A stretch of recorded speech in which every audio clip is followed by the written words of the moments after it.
మంచిదే కదా. Shadow team ఎందుకు? నిన్నటి వరకు మీరే మంత్రులు కదా. నిన్నటి వరకు మీరు మంత్రులు చేసిన వాళ్ళు మీ దగ్గరనే ఉన్నారు కదా, ఓడినా గెలిచినా. వాళ్ళనే షాడో మినిస్టర్స్గా పనిచేయమని ఉన్నారు. మంచిదే కదా. ఇన్ని రోజులు పని చేయలేదు, ఒళ్ళొంచలేదు. ఇప్పుడన్నా ఒళ్ళొంచ పని చేయండి. షాడో మినిస్టర్ ఉంటే తప్పేముంది?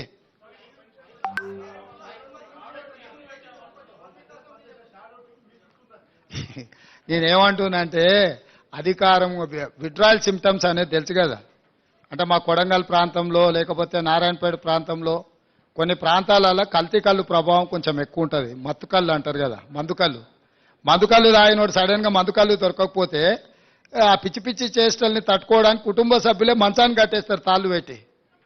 అధికారం పోయిన విడ్రాయల్ సిమ్టమ్స్ తోని కేటీఆర్ అట్లా మాట్లాడుతుండు. కొంతకాలం అతన్ని తాళ్ళు పెట్టి మంచాన్ని కట్టాల్సిన పరిస్థితి ఉంటుంది.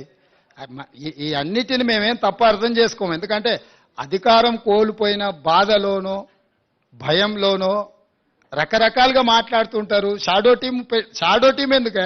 అసెంబ్లీలో నీకే మైక్ ఇచ్చి నువ్వే సూచన చేయి, నువ్వే సలహా చేయి, మేము తీసుకున్న నిర్ణయాలను విశ్లేషణ చేయమని బాహటంగా అసెంబ్లీలోనే అవకాశం ఇస్తుంటే మళ్ళీ ఇంక వెనకంగా షాడో టీం పెట్టేదేముంది? స్టార్ట్ అయింది కదా, ఇంకా అది ఇప్పుడే మొదలైంది కదా.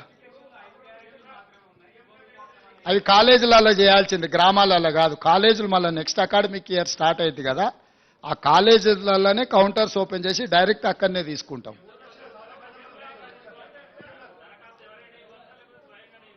ఎవరైనా ఇవ్వచ్చు. దాంట్లో వివరాలు రాసినాయి కదా. ఇప్పుడు తల్లుంటే కొడుకియొచ్చు, లేకపోతే పక్కింటి వాళ్ళు కూడా తెచ్చియొచ్చు.